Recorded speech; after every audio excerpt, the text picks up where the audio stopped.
근데 우리가 이렇게 생각하는데 한 가지 무언가가 불현듯 우리의 이 마음에 다가오는 것이 있습니다. 무엇입니까?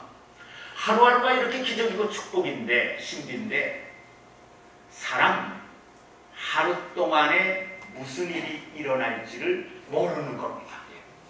하루 동안에, 그 하루 동안에 무슨 일이 일어날지 모르는 겁니다. 아마 여러분들께서 읽어보셨는지 모르겠지만은 어제 뉴스에 기사에 보니까, 우리 한국 기사에 보니까 이런 내용이 있었습니다. 이분은 미국에 와서 35년을 일을 했어요. 35년을 직장에서 일을 하고 은퇴를 해가지고 지금 75세예요. 75세인데 운전하는 것을 그렇게 좋아하는데, 운전하는 거.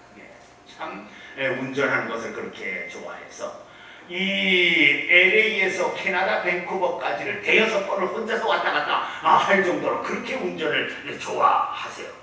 이분이 은퇴해서 지금 75세인데 무슨 꿈을 꾸고 있는가? 매일 자기 집 벽에다가 큰 미국 지도를 펴놓고 미국을 자동차로 전 미국을 일주할 계획을 가지고 지금 매일 아침에 그 지도를 보고 있다는 거죠. 예. LA를 떠나서 어디로 먼저 갈까? 그 다음에는 어디로 갈까? 예. 저 플로리다 끝에 저 끝까지 어떻게 갈 수 있을까? 이걸 지도를 그리고 있는 거죠. 운전을 너무 좋아해서.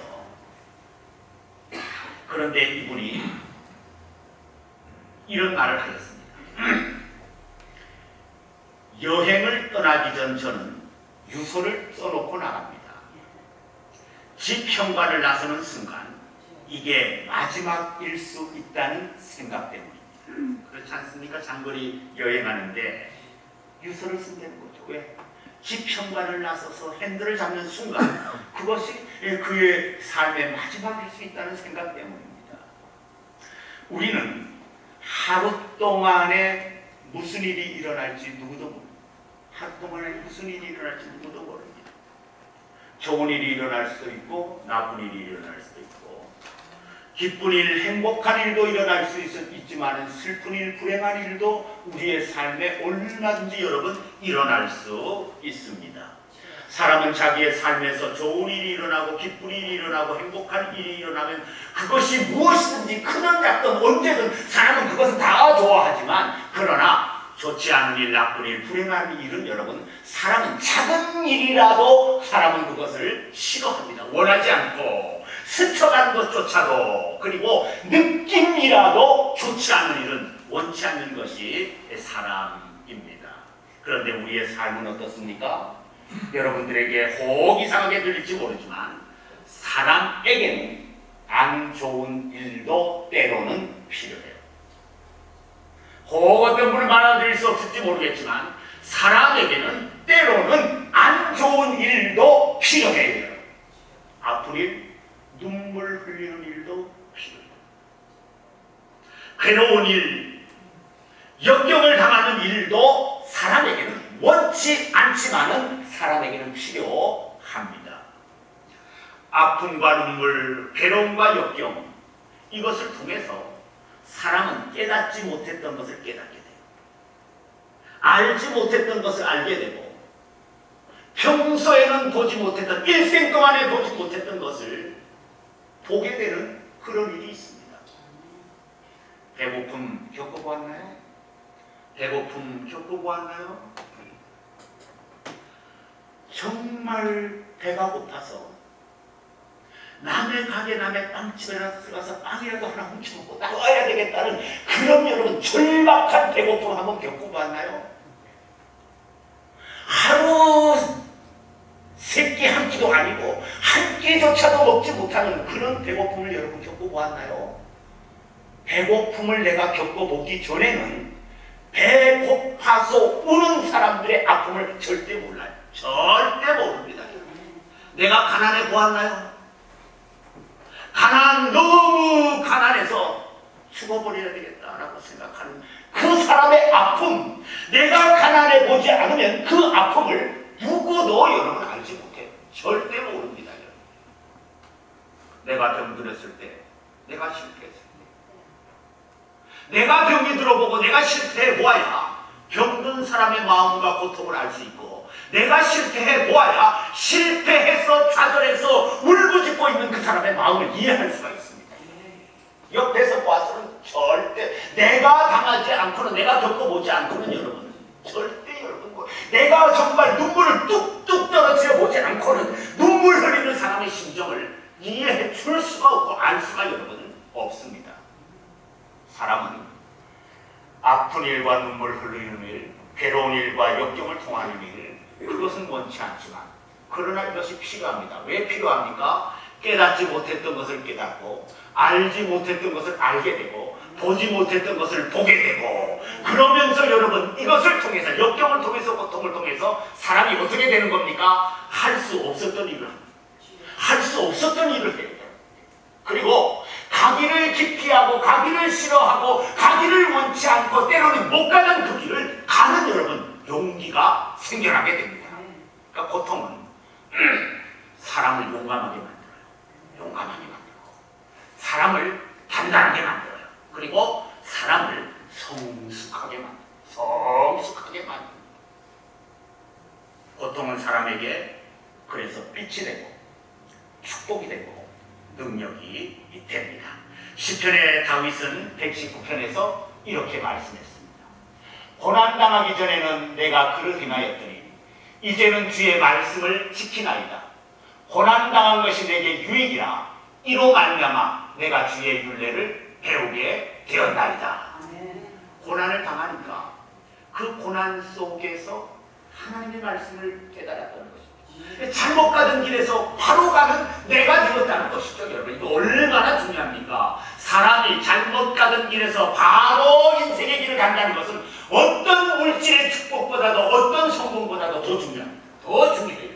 아무리 물질을 얻었어도 아무리 성공했어도 바른 길로 가지 못하면 그 성공, 그 물질 아무 소용없습니다. 죄 짓는 데나 더 쓰지, 잘못 사는 데나 더 쓰지, 악을 행하는 데나 더 쓰지, 절대로 여러분 그 성공, 그 물질 아무 소용없습니다. 그러나 물질 없어도 성공 못했어도 하나님의 말씀을 깨닫고 내 인생이 잘못 가던 길에서 바로 갈 수 있다면 그 사람은 이 세상에서 어떤 받는 축복보다도 더 큰 축복을 받은 사람이 될 수가 있습니다. 71절에 고난당하기 전에는 내가 그를 행하였더니 이제는 주의 말씀을 지키나이다. 고난당한 것이 내게 유익이라 이로 말미암아 내가 주의 율례를 배우게 되었나이다. 고난은 사람에게 빛이 되고, 그리고 고난은 사람에게 능력을 주고, 그리고 고난은 사람에게 축복이 됩니다. 그래서 레오 랄지라는 사람은 이렇게 말했습니다. 누구나 크나큰 시련을 당하기 전에는 참다운 인간이 못된다. 배부르고 편안하게 일처럼 살면 절대 여러분 참다운 사람이 될 수 없다는 말씀입니다. 그런데 고난은 이렇게 우리에게 필요하고 좋은 것이지만 사람은 누구나 그것을 원합니까? 원하지 않아요. 예, 원하지 않아요. 누구도 그것을 바라지 않아요. 오히려 안 왔으면 좋겠고 오히려 그것을 피해갔으면 좋아하는 것이 사람의 일반적인 마음입니다. 그러나 알아야 될 것이 있습니다. 누구에게나 자기에게 주어진 피할 수 없는 고통의 고난의 십자가가 다 있어요. 누구에게나. 나는 똑똑하니까, 나는 지혜로우니까, 나는 현명하니까, 내가 인생을 잘 살고 바르게 살고 있으니까 나에게 고난과 역경과 고통은 오지 않으리라. 그렇지 않습니다. 누구에게나 자기에게 주어진 자기 몫의 고난의 십자가가 있어요. 그래서 예수님 뭐라고 그랬습니까? 너희가 나를 따라오려거든 누구의 십자가입니까? 자기의 십자가, 너의 십자가를 지고 나를 쫓아오라고 예수님 말씀하셨어요. 여러분, 그 십자가가 뭡니까? 고난 아니겠습니까? 그러니까 우리가 이 세상을 살면서 고통 없이 살 수 있는 사람 한 사람도 없어요. 나만 이런 고통 당하나? 천만에 그렇지 않습니다. 고통 없이 살 수 있는 사람 없고 고통을 요리조리 같이 피해가면서 살 수 있는 사람도 없어요. 여러분, 오면 맞아야 되는 것이, 그것이 사람의 가는 길입니다. 고난은 저와 여러분들에게 주어진 몫이 있어요. 우리 예수님께서도 고난당하지 않았습니까? 예수님께서도 십자가가 있으셔서 고난당했어요. 바울 사도 보십시오. 얼마나 고난이 많아요. 얼마나 고난, 가는 데마다, 새로운 곳에 가는 데마다 바울 사도는 무수한 도전과 고난과 역경을 당해야 했습니다. 어떨 때는 살 소망까지 끊어지고, 죽는 줄 알았던 거예요. 또 디모데서에 보면 내가 사자의 입에서 건져왔다. 사자의 입에서 건져. 바울 사도, 세례 요한, 이 세상에 태어난 수많은 모든 사람들, 여러분, 고난 없이, 고난의 길을 가지 않은 사람들은 한 사람도 없다는 거 우리 아셔야 돼요. 그리고 모든 사람의 고난의 양은 동일하다는 겁니다. 나는 많고 저 사람은 적은가? 그렇지 않아요. 저 사람은 부자고 나는 가난하니까 나는 더 많은가? 그렇지 않아요. 저 사람은 강하고 나는 약하니까 내가 더 고난이 많은가? 그렇지 않아요. 저 사람은 성공하고 고난도 성취했으니까 저 사람에게는 고난과 고통이 적거나 없고 나에게만 많은가? 그렇지 않아요. 부한 자도 강한 자도 성취한 자도 성공한 사람도 그들에게 여러분 고난이 있어요. 여러분. 다만 우리 눈에 보이지 않을 뿐이에요. 우리 눈에 겉으로 드러나 보이지 않을 뿐이에요. 그러나 인생을 산 후에 70년을 살든지 80년을 살든지 인생을 산 후에 마지막에 인생을 종합해보면 고통의 양과 기쁨의 양 누구에게나 거의 동일해요. 동일해요. 세상에는 보이는 고통과 보이지 않는 고통이 있어요. 보이는 고통과 보이지 않는 고통이 있어요. 보이는 고통은 뭡니까? 육체적인 고통이죠. 소유치 못해서 오는 고통이죠. 뛰어나지 못해서 오는 고통이고, 성공하지 못해서 오는 그런 여러분 고통, 이런 것은 보이는 고통이 될 수가 있습니다. 그러나 보이지 않는 고통은 뭡니까? 정신적인 고통, 이 마음의 고통입니다. 또 보이지 않는 고통에는 어떤 고통이 있습니까? 소유하고서도 당하는 고통이 있어요. 소유한 사람만이 아는 고통이 있습니다. 강한 사람만이 당하는 마음의 고통이 있어요, 여러분. 그리고 성취하고 뛰어나도 그 사람에게는 남이 모르는 고통이 그의 삶에, 그의 안에 있을 수가 있습니다. 부한 사람이라고, 강한 사람이라고, 뛰어난 사람이라고, 성공한 사람이라고, 없느냐 적느냐, 그거 아닙니다, 여러분. 그거 아니에요. 모든 사람들에게는, 이런 사람들에게는 우리가 알지 못하는, 우리가 보지 못하는 그들 나름대로의 고통이 있어요. 대통령 얼마나 좋습니까? 특별히 미국 대통령, 세계 대통령이나 마찬가지 아닙니까? 지금 트럼프 대통령의 마음에 고통 없겠습니까? 아마 제가 생각하기에는 불안이 3분의 1을 돕고 있을 거예요. 그 마음에 불안이 3분의 1을 돕고 있을 거예요. 고통, 그 트윈더에 띄우는 내용을 보면 그 안에 고통이 부글부글 끓는 거 여러분 느낄 수가 있어요. 그 좁은 자리라고 고통이 없을까? 천만에. 그가 여러분 얼마나 부자입니까? 천만에. 천만에 여러분. 그렇지 않아요. 욥 얼마나 부자입니까? 그런데 서너 달 엄청난 고통을 당했어요. 욥이 당한 이 3, 4개월의 고통은 저와 여러분들이 당한 고통 합쳐도 여러분 비교가 안 되죠. 욥이 3, 4개월 동안 당한 그 고통은 저와 여러분들이 일평생 당한 고통과 합해도 욥이 당한 고난만 못해요. 부자라고, 뛰어난 사람이라고, 다윗이라고 없었나요? 요셉이라고 없었나요? 그들이 10여 년 이상 당한 고통을 모아보면 여러분, 저와 여러분들이 당한 그것은 유가되지 않습니다. 유가되지 않습니다. 이제 우리가 살아가는 이 세상은 누구에게나 다 고통과 고난이 있습니다. 몇 가지 중요한 거 기억하시고 살아가셔야 돼요. 첫째는 절대로 남에게 아픔 주지 마세요. 살면서 절대로 남의 마음에 아픔 못 써요. 그런 사람 못 써요.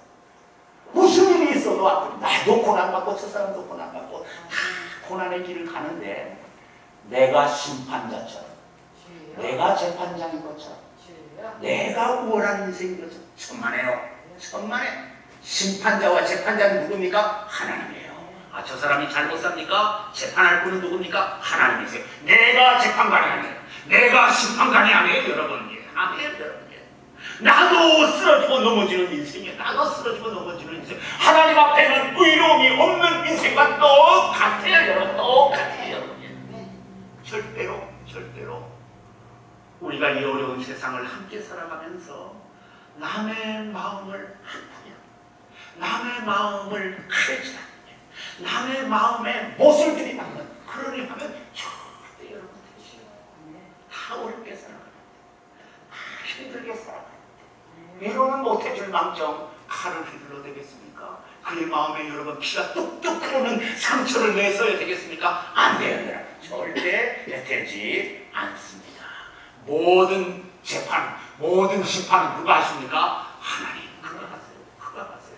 나는 내 할 거 하는데요. 하나님 하라 하시는 대로 나는 내 할 일을 하면 여러분 돼요 여러분. 돼요 여러분.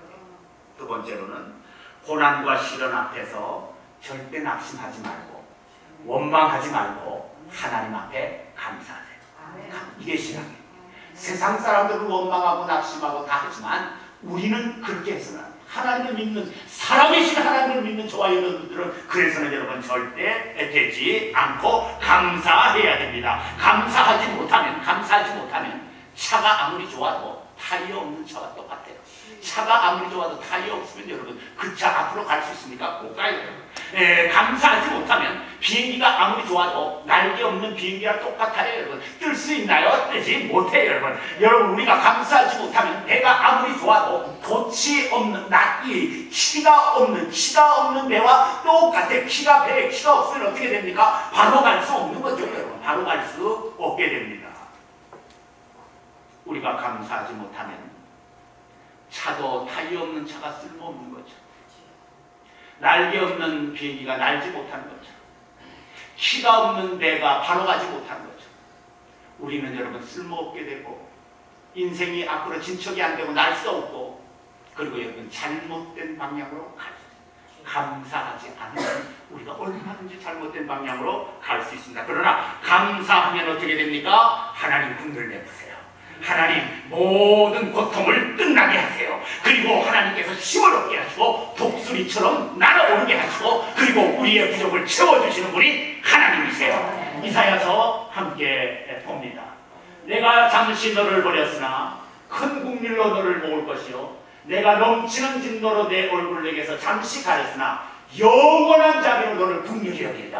하나님 앞에 부족해서도 회개하고 감사하면 하나님께서 영원한 긍휼을 베풀어 주시는 분이 하나님이세요. 그리고 낮에는 다시는 낮에 해가 내 빛이 되지 아니하며 달도 내게 빛을 비추지 않을 것이요 오직 여호와가 내게 영원한 빛이 되며 내 슬픔의 날이 끝날 것입니다. 우리가 하나님 앞에 어려움 속에 감사하면 슬픔의 날을 끝내게 해주시는 분, 슬픔의 날에 종지부를 짓게 해주시는 분이 하나님이세요. 그리고 이사야서 40장에 피곤한 자에게는 능력을 주시며 무능한 자에게는 힘을 더하시나니 소년이라도 피곤하며 곤비하며 장성이라도 넘어지며 쓰러지되 오직 여호와를 앙망하는 자는 새 힘을 얻으리니 독수리가 날개치며 올라감 갖출 것이라. 하나님 앞에 우리가 부족한 거 회개하고 그리고 그분 앞에 무슨 일을 당해도 하나님 앞에 감사하면 하나님께서 힘을 주시는데 어떤 힘까지 주시는가? 땅을 박차고 일어나 날아갈 수 있는 독수리와 같은 힘을 주시는 분이 하나님이세요. 긍휼히 여기시고 고난과 슬픔을 끝마쳐 주시고 힘을 주시고 날아오르게 하시고 그리고 마지막 무엇입니까? 부족함이 없도록 해주시는 분이 하나님이세요. 시편 34편에 너희 성도들아 여호와를 경외하라 저를 경외하는 자에게는 부족함이 없느니라. 하나님 항상 채워주시는 분이 우리 하나님이세요. 고난 앞에 절대 낙심하지 말고 그리고 믿음이 약해지지 않고 강해지셔야 돼요. 믿음이 흔들리지 않고 더 굳건해야 돼요. 고난 앞에 그저 흔들흔들 고난 앞에 비틀비틀 하나님 거기에 축복을 줄 수 없어요. 밤낮 쓰러져서 뒹굴고 이리 넘어지고 저리 지는데 뭐 어떻게 축복을 주겠어요? 축복 줄 방법이 없는 거죠. 그러나 고난 앞에서 믿음이 더 하나님 앞에 강해지고 믿음이 더 굳건해지면 하나님 주시지요. 이사야서 26장 3절로 4절에 주께서 심지가 견고한 자를 주께서 심지가 믿음이 견고한 자를 하나님 축복해 주세요. 또 우리가 믿음이 견고하지 않으면 하나님 앞에 축복을 받아낼 수가 없습니다. 하였습니다. 세 번째입니다. 우리가 어려움을 많이 당하지만 죄와 악으로 인해서 고난과 시련 받지 않아요. 내가 짓는 죄와 악으로 인해서 고난과 시련 받지 않아요. 성경은 죄로 인해서 사람이 고난과 시련도 받는다고 되어 있습니다. 하나님이 시험하시는 경우도 있고 세상이 주는 것도 있고 박해자가 주는 것도 있지만은 오늘 우리들의 삶에는 우리가 잘못한 죄와 악으로 인해서 고난을 받을 수가 있습니다. 그래서 성경에 죄의 싹은 뭐라고 그랬습니까? 로마서 6장 23절에 죄의 싹은 사망이라고 했습니다. 사망. 무서운 하나님의 심판, 고통 이때는 것이죠. 이사야서 59장 1절로 2절에 이렇게 되어 있습니다. 여호와의 손이 짧아 구원하지 못하심도 아니요 귀가 둔하여 듣지 못하심도 아니라 오직 너희 죄악이 너희와 너희 하나님 사이를 갈라로 하고 너희 죄가 그의 얼굴을 가리어서 너희에게서 듣지 않으시게 합니다. 사울왕 왜 그의 가정과 가문이 망했습니까? 죄 때문에. 아간이 망하고 고라가 망한 것 죄 때문에. 이스라엘 나라가 망해서 바벨론의 포로로 잡혀간 것 죄 때문에. 예수님 38년 된 병자를 고쳐주고 나서 뭐라고 말씀하십니까? 다시는 이런 병이 생기지 않도록 죄를 짓지 말아라. 예수님 그렇게 말씀하셨습니다. 예수님 왜 고난을 당하시고 십자가에 죽으셨습니까? 저와 여러분들의 죄 때문에. 그러니까 죄를 지으면 죄에 대한 대가가 꼭 있습니다. 부메랑 아시죠? 이렇게 생긴 거 던지면 쭉 날아가서 거기 떨어지는 것이 아니라 쭉 날아갔다가 다시 나에게 돌아오는 거. 이게 여러분 부메랑이에요. 그러니까 무엇이든지 우리가 잘못하면 그 대가가 돌아와요. 성경은 심은 대로 거두리라고 말씀을 하였습니다. 중요해요. 심은 대로 거두리라. 악을 뿌리면 악을 거두고 선을 뿌리면 선을 거둬요. 그래서 예수님 저와 여러분들에게 뭐라고 말씀하셨습니까? 미워하지 마라. 저주하지 마라. 오히려 축복해. 왜 그랬습니까? 미워하지 않고 저주하지 않고 내가 축복하면 그 축복을 그가 받지 않으면 누구한테 오는 겁니까? 나한테 오는 거죠. 뿌린 대로 내가 거두는 거예요. 네가 그 축복을 받을 수 있으니까 축복하려는 거죠, 여러분. 축복하려는 거죠. 단지 사랑해서, 맞아요, 여러분. 사랑해서도 그랬지만은, 사랑을 실천을 위해서도 그렇지만은, 내가 그에게 빈 평안, 내가 그에게 빈 축복, 그것을 그가 받지 못하면 누구에게 오는 겁니까? 나에게 다시 여러분 돌아오는 것. 이게 뭡니까? 뿌린 대로 거두는 것 아니겠습니까? 그래서 베드로 사도는 베드로 전서에 이같이 말씀하였습니다. 악을 악으로, 욕을 욕으로 갚지 말고 도리어 복을 빌어라. 이를 위하여 너희가 부르심을 받았으니 이는 복을 이어받게 하려 합니다. 우리가 그렇게 복을 빌면 그 복을 내가 이어받는다는 것이죠. 받지 않으면 받고 또 하면 그가 받아도 복을 받고 또 나도 여러분 축복받는 그런 일이 있게 된다고 말씀을 합니다. 우리가 죄를 지으면서 절대 우리가 여러분 그걸로 고난받지 않게 살아야 됩니다. 죄와 죽음에서 구원받는 것, 그것은 하나님의 역사예요. 우리를 죄와 죽음에서 구원해 주시는 것 하나님의 책임이에요. 그러나 구원받은 후의 삶은 내 책임이에요. 내 책임입니다. 이제 마지막 말씀을 하겠습니다. 마지막으로 고난 당할 때 내 형편을 남과 비교하면 안 돼요. 내가 고난 당할 때 정말 어려움 당하지 않습니까? 그러면서 남과 내 형편을 비교하면 안 돼요. 집도 차도 비교하면 안 돼요. 직업도 직종도 비교하면 안 되고 수입이 많고 적음도 비교하면 안 되고 사업이 잘 되고 안 되면 비교해서는 안 돼요. 비교할 필요 없어요. 절대 비교하지 마세요. 왜 그렇습니까? 우리가 고난당할 때 내 형편을 왜 남과 비교할 필요 없습니까? 가장 중요한 것은 내일 일을 누구도 몰라요. 내일을 누구도 몰라요. 오늘 앞선 사람이 내일 뒤로 쳐질 수 있고 오늘 뒤에서 따라가는 사람이 내일 앞설 수 있어요.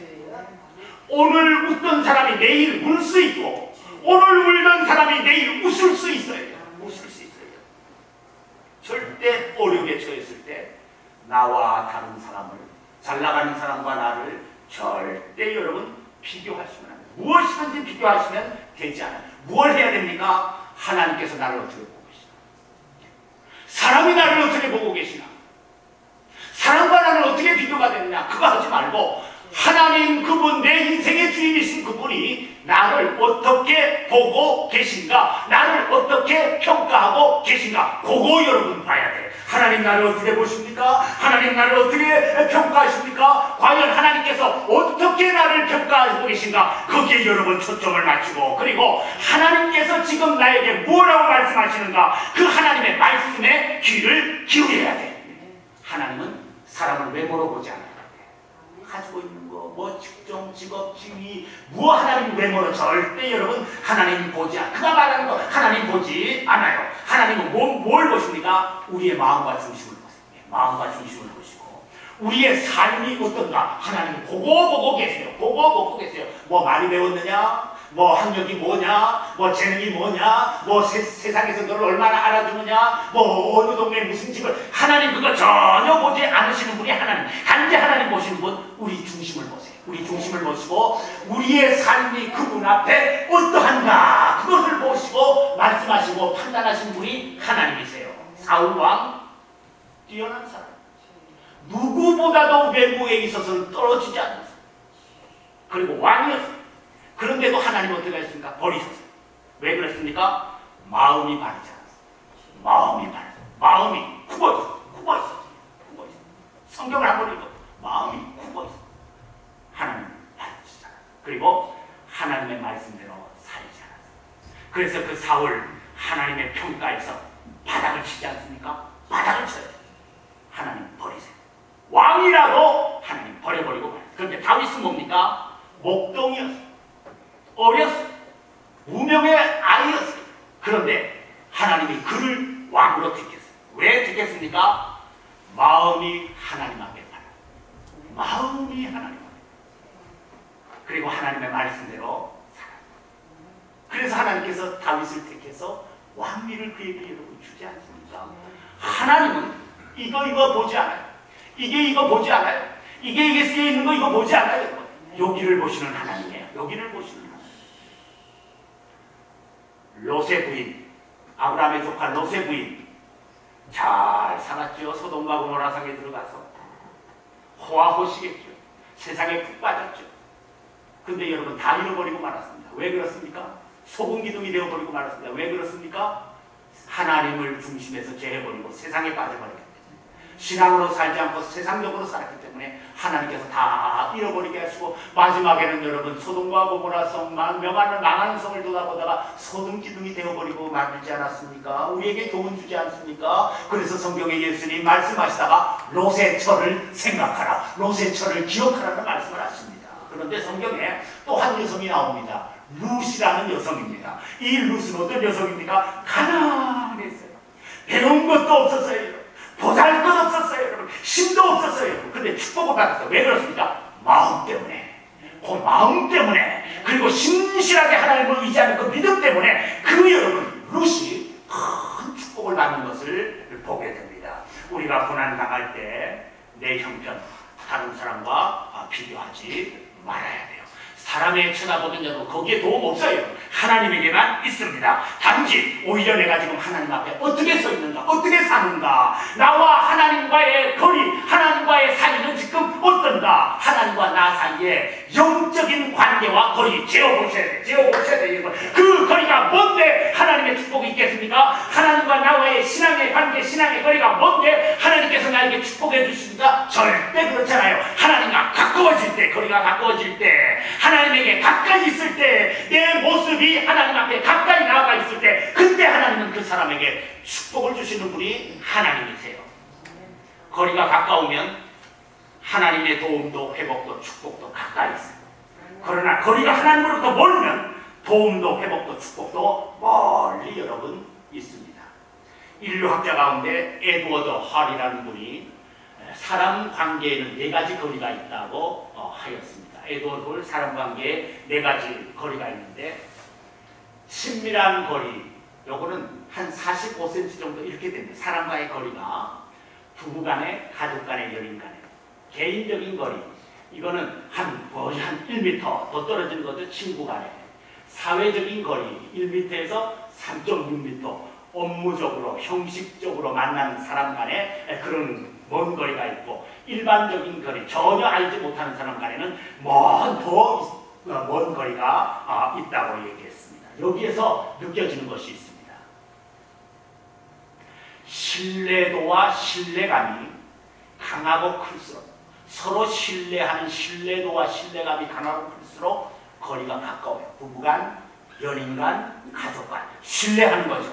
가깝지 않습니까? 그런데 업무적으로 알지 못한 사람 멀어질 수밖에 없죠, 여러분. 신뢰도가 크면 클수록 거리가 가깝고, 신뢰도가 적으면 적을수록, 약하면 약할수록 거리가 여러분 멀어요. 묻습니다. 하나님을 얼마나 신뢰하세요? 하나님을 얼마나 신뢰하세요? 은행에 있는데 통장보다도 더 신뢰하세요?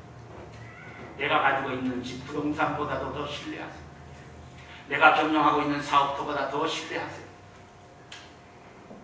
내가 하나님을 크게 신뢰하면 하나님께서는 나를 크게 신뢰해요. 내가 하나님을 약하게 신뢰하고 작게 신뢰하면 하나님도 나를 작게 신뢰해요. 거리가 멀어지는 거죠. 그러나 크게 신뢰하면 거리가 가까워요. 오늘 성경 민수기서 14장에 이스라엘 백성들 하나님을 신뢰합니까? 신뢰하지 않아요. 가나안 땅을 주겠다. 신뢰하지 않아요. 들어가서 저상을 얻게 하겠다. 신뢰하지 않아요. 아낙 자손이 아무리 크고 강할지라도 내가 이기게 해주겠다. 신뢰하지 않았어요, 여러분. 그래서 하나님 뭐라고 말씀하셨습니까? 오늘 성경에 보니까 여호와께서 모세에게 이르시되 이 백성이 어느 때까지 나를 멸시하겠느냐? 내가 그들 중에 많은 이적을 행하였으나 어느 때까지 나를 믿지 않겠느냐? 내가 전염병으로 그들을 쳐서 멸하고 내게 그들보다 더 강한 나라를 이루게 하겠다. 이스라엘 백성들은 하나님을 믿는다고는 하였지만 하나님을 신뢰하지는 않았어요. 하나님을 믿는다고 하지만은 크게 강하게 신뢰하는 것이 아니라 약하게 신뢰하였습니다. 약하게 신뢰하는 것은 어떻게 됩니까? 성을 바라보고, 약하게 신뢰하니까 큰 사람을 바라보고, 약하게 신뢰하니까 자기들의 무기를 바라보고 실망하고 절망하고 말았습니다. 그러면서 어떻게 했습니까? 다시 애굽으로 돌아가자. 하나님을 절대 신뢰하지 않은 것을 보게 됩니다. 신뢰란 무엇입니까? 신뢰란 바로 이것입니다. 하나님을 믿고 전적으로 의지해 버리는 것입니다. 하나님을 믿고 모든 것을 맡겨 버리는 것이죠. 특히 평온하고 평탄할 때가 아니라 어려운 것입니다. 앞이 캄캄하고 망망할 때, 내 힘으로는 더 의지할, 어떤 내 힘으로는 더 의지할 수가 없을 때, 그때 하나님 믿습니다 하고 하나님께 딱 맡겨버리고 던져버리는 게 그 믿음, 그것이 바로 여러분 신뢰입니다. 마치 에스더가 자기 힘으로는 자기 민족을 구원할 수 없으니까 에스더 어떻게 합니까? 죽으면 죽는다. 우리 신앙생활에 이런 뼈가 있어요. 이런 뼈가 있어요. 이런 신앙의 기둥이 있어요. 죽으면. 아브라함 하나님 앞에 순종하지 않았어요. 내 아들을 주라. 순종하지 않을 수가 하나님의 명령이니까. 근데 아브라함은 어떻게 했습니까?